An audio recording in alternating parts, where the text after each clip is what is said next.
Web technology में हम पहली यूनिट का पार्ट पढ़ेंगे जावा। जावा का हम बेसिक ओवरव्यू आज लेंगे। बेसिक ओवरव्यू में हम कंटेंट है हमारे पास। सबसे पहले हम इंट्रोडक्शन ऑफ जावा पढ़ेंगे एंड उसके बाद हम इंस्टॉलेशन देखेंगे किस तरीके से हम अपने पीसी में या अपने लैपटॉप में किस तरीके से जावा का इंस्टॉलेशन करेंगे।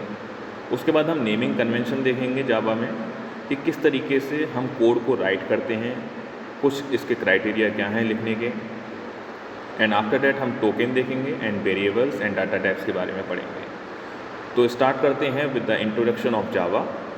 इंट्रोडक्शन ऑफ जावा में देखते हैं बेसिकली जो जावा लैंग्वेज है, जावा लैंग्वेज को हम ऑब्जेक्ट ओरिएंटेड लैंग्वेज बोलते हैं। जावा एक लैंग्वेज है जो सी एंड सी प्लस प्लस के बाद बनी है। सबसे पहले आपकी सी लैंग्वेज आई थी जो 1972 में डेवलप किया था डेनिस रिची ने। उसके बाद बहुत सारे अपडेटेड फीचर्स इसमें अपलोड किए गए। उसके बाद सी प्लस प्लस का इन्वेंशन किया गया जिसमें बहुत सारे अपडेट फीचर डाले गए। अपडेट फीचर होने के बाद सी प्लस प्लस में और अपडेट किया गया तो जावा डेवलप की गई 1995 में, जो जेम्स गॉसलिन ने की थी। सन माइक्रो सिस्टम में वर्क करते थे जेम्स गॉसलिन, उनको उनकी टीम ने इस चीज़ को डेवलप किया जावा को। जावा में बहुत सारे फीचर्स थे जो सी प्लस प्लस जो प्रीवियस लैंग्वेज थी उससे डिफरेंट थे। एक आपका सबसे बड़ा फीचर था कि जावा प्लेटफॉर्म इंडिपेंडेंट था। प्लेटफॉर्म इंडिपेंडेंट का क्या मतलब होता है कि सी एंड सी प्लस प्लस ये प्लेटफॉर्म डिपेंडेंट थी। प्लेटफॉर्म डिपेंडेंट मीन्स होता है कि आप सपोज दैट कोई भी एक कोड किसी ऑपरेटिंग सिस्टम पे आप रन कर रहे हैं या एक सॉफ्टवेयर आप डेवलप कर रहे हैं किसी भी ऑपरेटिंग सिस्टम पर, तो वो जो आपकी एग्जीक्यूटिंग फाइल होगी सी अगर सी प्लस प्लस में बनी होगी तो वो आप किसी अदर ऑपरेटिंग सिस्टम पर रन नहीं करा सकते। प्लेटफॉर्म इंडिपेंडेंट में क्या है कि अगर आप किसी भी ऑपरेटिंग सिस्टम पे आप कोई भी सॉफ्टवेयर डेवलप कर रहे हैं और रिक्वायरमेंट आपकी पड़ती है किसी दूसरे ऑपरेटिंग सिस्टम पे रन कराने के लिए, तो आप जावा का प्रोग्राम रन करा सकते हैं। अगर जावा में आपने सॉफ्टवेयर डेवलप किया है तो आप उसको कहीं भी रन करा सकते हैं। That's why we called write once and run anywhere. एक बार आप लिखिए कोड को और रन एनीवेयर, इस टाइप से हम जावा के बारे में बोलते हैं। Java also is a high level language. अब बेसिकली जावा का जब डेवलप हुआ था, जेम्स गॉसलिन ने डेवलप किया था 1995 में, तो उसका इनिशियली जो नाम रखा गया था वो ओक रखा गया था, लेकिन ओक का नाम चेंज करके बाद में जावा कर दिया गया। इसके पीछे एक रीज़न है कि ओक जो था ऑलरेडी एक इंडस्ट्री थी ओक टेक्नोलॉजी नाम से जो ऑलरेडी रजिस्टर्ड थी, ठीक है। तो उसका नाम हम सेम नहीं रख सकते थे, this is not allowed. That's why उसका नाम रखा गया जावा। जावा को हम साउथ अफ्रीका में कप ऑफ कॉफ़ी को जावा बोलते हैं। उसका नाम 1995 में जावा चेंज कर दिया। अब देखते हैं कि जावा एक लैंग्वेज है, इस पे कोडिंग किस तरीके से की जाएगी एंड कहाँ की जाएगी, कैसे प्लेटफॉर्म को डेवलप किया जाए। तो उसके लिए हमें सबसे पहले अपने पीसी या कंप्यूटर या लैपटॉप में आपको जावा का इंस्टॉलेशन करना पड़ेगा। आप जावा की लैंग्वेज को आप इंस्टॉल करेंगे, जो भी उसके सॉफ्टवेयर किट है, उसके बाद आप जावा की कोडिंग कर सकते हैं, ठीक है। तो देखते हैं हम किस तरीके से इंस्टॉलेशन होता है। इंस्टॉलेशन प्रोसेस में सबसे पहले आपके पास रिक्वायरमेंट क्या है कि आपके पास पीसी या लैपटॉप होना चाहिए। पीसी या लैपटॉप में आपकी एटलीस्ट 1 GB रैम होनी चाहिए। 1 GB से अपर रैम है तो बहुत बेटर है, फिर भी आपकी एटलीस्ट 1 GB रैम होनी ही चाहिए जावा का इंस्टॉलेशन के लिए। उसके बाद आप गूगल पर जाएंगे, गूगल में टाइप करेंगे www.oracle.com। ओरेकल से आपको जावा का इंस्टॉलेशन मिलेगा JDK नाम से। JDK means Java development kit, ठीक है। JDK आपका अपडेट वर्जन मिल जाएगा, जो भी लेटेस्ट वर्जन चल रहा होगा। अब आपको डिपेंड करता है कि आपका जो कंप्यूटर है वो आपका 32 बिट है या 64 बिट है, वो आप पे डिपेंड करता है। आप उसमें प्रॉपर्टी में जाके देखिए कंप्यूटर की कि वो 64 बिट है तो 64 बिट डाउनलोड कीजिए, एंड 32 बिट है तो 32 बिट डाउनलोड कीजिए। आप फर्स्ट ऑफ ऑल उसको डाउनलोड करेंगे। डाउनलोड करने के बाद आप क्या करेंगे, उसको एग्जीक्यूट करेंगे। जैसे सॉफ्टवेयर जनरली इंस्टॉल होते हैं ऐसे ही आप इस सॉफ्टवेयर को भी इंस्टॉल करेंगे। डबल क्लिक करके आप राइट क्लिक करते रहेंगे, यस, उसके बाद ये इंस्टॉल हो जाएगा। इंस्टॉल होने के बाद किस तरीके से हम चेक करते हैं, सबसे पहले आपको कमांड प्रॉम्प्ट ओपन करना पड़ेगा। कमांड प्रॉम्प्ट कैसे ओपन होता है, आप स्टार्ट में जाके कमांड प्रॉम्प्ट टाइप कर सकते हैं वहाँ, या सर्च में जाके आप कमांड प्रॉम्प्ट टाइप कर सकते हैं, या विंडो आर आप इस तरीके से प्रेस करके कमांड प्रॉम्प्ट ओपन कर सकते हैं। सबसे पहले आपको कमांड प्रॉम्प्ट ओपन करना होगा, ठीक है। उसके बाद आपको चेक करना होगा कि आपके में जावा इंस्टॉल्ड हुई है या नहीं हुई है। किस तरीके से करेंगे, जावा आप लिखेंगे वहाँ, जो आपकी एक MS DOS सिस्टम ओपन होगा, जो ब्लैक स्क्रीन जिसको हम बोलते हैं, ब्लैक स्क्रीन ओपन होगी। ब्लैक स्क्रीन ओपन होने के बाद आप उसमें टाइप करेंगे जावा हाइफन, उसके बाद लिखेंगे वर्जन। ये आप लिख के एंटर प्रेस करोगे। एंटर प्रेस करने के बाद अगर ऑलरेडी जावा उसमें इंस्टॉल्ड होगी, ठीक है, अगर आपने इंस्टॉल नहीं किया है, इसको आप डायरेक्ट भी चेक कर सकते हैं। डायरेक्ट चेक करने के लिए आप यही कोडिंग करेंगे कमांड प्रॉम्प्ट में जाके। अगर ऑलरेडी जावा इंस्टॉल्ड होगा तो आपको इस तरीके का मैसेज दिखाई देगा, ठीक है, जावा वर्जन 11 जो भी आपका वर्जन होगा, इस तरीके का मैसेज दिखाई देगा। अगर जावा इंस्टॉल्ड नहीं होगी तो वो नॉट रिकॉग्नाइज दिखा देगा कि ये कमांड रिकॉग्नाइज नहीं है, ठीक है। इंस्टॉल होगा, इंस्टॉल करने के बाद आप करेंगे तो इस तरीके का मैसेज आपको दिखाई देगा, ठीक है। अब देखिए, अगर जावा इंस्टॉल्ड नहीं है, ठीक है, तो उसके बाद प्रोसेस देखिए, जो मैंने आपको बताया था वही process. If you do not have Java installed on your computer you can download JDK। oracle.com से आप JDK डाउनलोड कर सकते हैं, जिसे हम जावा डेवलपमेंट किट कहते हैं। फ्री है, ठीक है, ओपन सोर्स है। तो आप JDK को फर्स्ट ऑफ ऑल डाउनलोड करेंगे, उसके बाद उस पर क्लिक करके उसको इंस्टॉल करेंगे, ठीक है। इंस्टॉल करने के बाद अब उसके पाथ की हम सेटिंग करेंगे, ठीक है। हमें जावा तो हमने इंस्टॉल कर लिया, ठीक है। इंस्टॉल करने के बाद अब हम जो उसका पाथ है कि जावा आपने इंस्टॉल कर लिया वो कहाँ रखा हुआ है, उसको आपको कंप्यूटर को बताना पड़ेगा कि हमने जावा इंस्टॉल कर लिया है। तो उसके लिए हम पाथ सेट करते हैं जावा का। जावा का पाथ सेट करने में क्या स्टेप्स हैं। सबसे पहला स्टेप, आपका जो माई कंप्यूटर का आइकन होता है उस पर आप राइट क्लिक करेंगे। आप पिक्चर देख सकते हैं, इसमें जो इमेज लगी हुई है उस पर आप ध्यान दे सकते हैं कि फ़र्स्ट ऑफ ऑल आप माई कंप्यूटर आइकन पे राइट क्लिक करेंगे एंड सेलेक्ट प्रॉपर्टीज़ को आप सेलेक्ट करेंगे, ठीक है।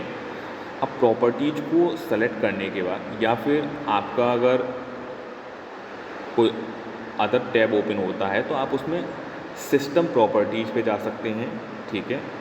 अगर आपको माई कंप्यूटर नहीं है या कोई अदर ऑपरेटिंग सिस्टम है तो उसमें आप सिस्टम प्रॉपर्टीज़ पे जा सकते हैं कंट्रोल पैनल से, ठीक है। और सिस्टम प्रॉपर्टीज़ के बाद आप एडवांस सिस्टम सेटिंग पे जा सकते हैं, तो वहाँ आपको ये प्रॉपर्टीज़ का ऑप्शन मिल जाएगा, ठीक है। पहले स्टेप में इतना करना है। सेकेंड स्टेप में एक विंडो ओपन होगी इस टाइप से। जैसे आप प्रॉपर्टीज़ पे जाएंगे या एडवांस सेटिंग सिस्टम पे जाएंगे तो आपको ये विंडो ओपन होगी। यहाँ आपको एडवांस सिस्टम सेटिंग का ऑप्शन दिख जाएगा। आपको फोर्थ जो आपको ब्लू कलर में दिख रहा है लेफ़्ट साइड में, वो आपको एडवांस सिस्टम सेटिंग में ऑप्शन दिख जाएगा। आप उस पर क्लिक करेंगे। क्लिक करने के बाद क्या करना है, क्लिक करने के बाद एक अदर विंडो ओपन होगी लाइक दैट। इस टाइप की आपकी विंडो ओपन होकर आ जाएगी, ठीक है। बाय डिफ़ॉल्ट एडवांस पे क्लिक होगा इसमें, ठीक है।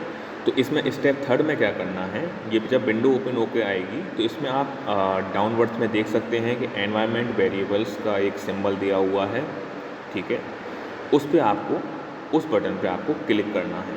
जैसे ही आप एनवायरनमेंट वेरिएबल्स पे आप क्लिक करेंगे बटन को, तब आपके सामने ये विंडो ओपन होगी। तब आपको क्या करना है, आपको पाथ सेलेक्ट करना है। जैसे आप प्रेस करेंगे तो आप P प्रेस करेंगे तो पाथ का आपके सामने वेरिएबल आ जाएगा। पाथ आपको सेलेक्ट करना है, ठीक है। उसमें आपको न्यू क्रिएट करना है, चेंज नहीं करना है। न्यू पे आप क्लिक करेंगे, उसमें वेरिएबल नेम में आप पाथ लिखेंगे एंड वेरिएबल वैल्यू में पाथ का आप URL देंगे। पाथ कैसे किस तरीके से फाइंड आउट करेंगे, पाथ फाइंड आउट करने का ये है कि जहाँ आपने जावा इंस्टॉल किया है वहाँ तक आपको कंप्यूटर में जाना है, ठीक है। जैसे सी में है, सी में गए, हम प्रोग्राम फाइल्स में गए, प्रोग्राम फाइल में जावा नाम का फ़ोल्डर होगा, जावा नाम के फ़ोल्डर में गए, जावा नाम के फ़ोल्डर में जाने के बाद उसमें जेडीके मिलेगा आपको, जेडीके 12 भी हो सकता है, जो भी अपडेटेड वर्जन वो हो सकता है आपका, ठीक है। वहाँ तक आप उसके अंदर आप जाओगे तो उसके अंदर फिर आपका बिन फोल्डर होगा, विन फोल्डर को आप सेलेक्ट करोगे। विन फोल्डर को सेलेक्ट करने के बाद अब उसका URL आप कॉपी करोगे एंड यहाँ आपको पेस्ट करना है वो URL। उसके बाद ओके प्रेस करेंगे, फिर अगेन ओके, ठीक है। जैसे यहाँ लिखा हुआ है you will have to add a new path, press okay करेंगे एंड लास्ट फाइनली जब आप ओके प्रेस करके इस विंडो को बंद कर देंगे तो आप इस बार फिर से कमांड प्रॉम्प्ट ओपन करेंगे और फिर से वही कमांड को रन करा के चेक करेंगे। कौन सी कमांड? कि जावा -वर्जन, ठीक है। इसको आप रन करा के देखेंगे। तो क्या करेंगे रन कराने के बाद? रन करा के देखेंगे इसको तो आपको जावा इंस्टॉलेशन का प्रोसेस दिख जाएगा आपको कि जावा कौन सा वर्जन इंस्टॉल हुआ है, 12 वर्जन इंस्टॉल हुआ है या 16 है या 15 है, जो भी वर्जन आपने इंस्टॉल किया है आपको उस तरीके की कमांड आपको दिख जाएगी, ठीक है। जावा इंस्टॉलेशन का प्रोसेस ये कंप्लीट प्रोसेस हो गया। अगर अभी भी जावा इंस्टॉलेशन नॉट रिकॉग्नाइज्ड कमांड दिखाता है तो इसका मतलब अभी भी जावा इंस्टॉल्ड नहीं है, आपको फिर से वो प्रॉपर स्टेप करना पड़ेगा। तो फर्स्ट ऑफ ऑल आपको जावा इंस्टॉल करना पड़ेगा कोडिंग करने के लिए। तो ये आपका इंस्टॉलेशन प्रोसेस था, आई होप आपको समझ में आया होगा, ठीक है। आप इसको रीड आउट कर सकते हैं, फिर से देख सकते हैं,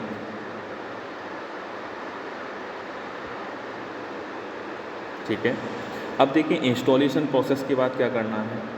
इंस्टॉल हमने जावा को इंस्टॉल कर लिया, अब जावा की हम कोडिंग करेंगे कहाँ, हमें कोड लिखना कहाँ है।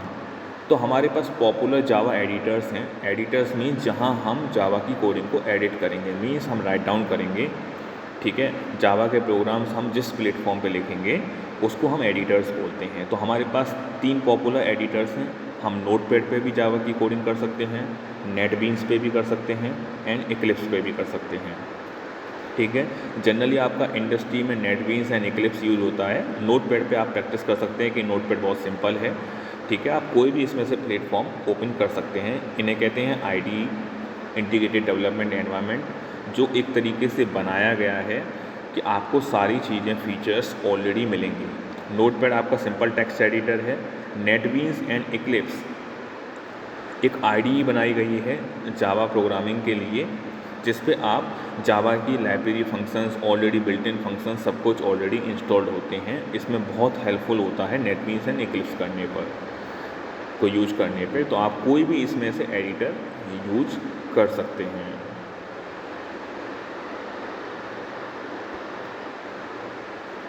अब देखिए नेक्स्ट टॉपिक है आपका नेमिंग कन्वेंशन इन जावा। किस तरीके से हम जावा में कोड को लिखते हैं, ठीक है। अब देखिए क्लास, इसमें एक क्लास, हम क्लास को फाइंड आउट करते हैं। जैसे C++ में हम क्लास नहीं बनाते हैं, नेमिंग कन्वेंशन में हम जावा में एक क्लास का एक पैटर्न होता है क्लास लिखने का। तो क्लास हम जब यूज करेंगे तो किस तरीके से यूज करेंगे, क्लास को हम हमेशा अपर केस लेटर से स्टार्ट करेंगे। एग्जाम्पल में आप देख सकते हैं पब्लिक क्लास एम्प्लॉय, एम्प्लॉय आपका क्लास नेम है तो हमेशा E कैपिटल में यूज होगा। क्लास को हमेशा हम कैपिटल से स्टार्ट करेंगे क्लास के नेम को। सेकंड है आपका इंटरफेस, इंटरफेस को आपको रिप्रेजेंट करने के लिए हम हमेशा कैपिटल लेटर से स्टार्ट करेंगे इंटरफेस को भी। आपका नेक्स्ट है मेथड, मेथड मीन्स फंक्शन। जैसे हम जनरली फंक्शन बोलते हैं उसको जावा में हम मेथड बोलते हैं। तो फंक्शन को आप हमेशा स्मॉल लेटर से रिप्रेजेंट करेंगे। वेरिएबल, वेरिएबल लिखने में आपको हमेशा लोअर केस लेटर से स्टार्ट करना है, ठीक है। इसमें 2 कंडीशन है। It's should not start with the special character, कि आप %% से स्टार्ट नहीं कर सकते, डॉलर से स्टार्ट नहीं कर सकते, अंडरस्कोर से स्टार्ट नहीं कर सकते, ठीक है। वेरिएबल में लिखने में, और मल्टीपल वर्ड्स में start with the lower case letter followed by the upper case letter such as first name.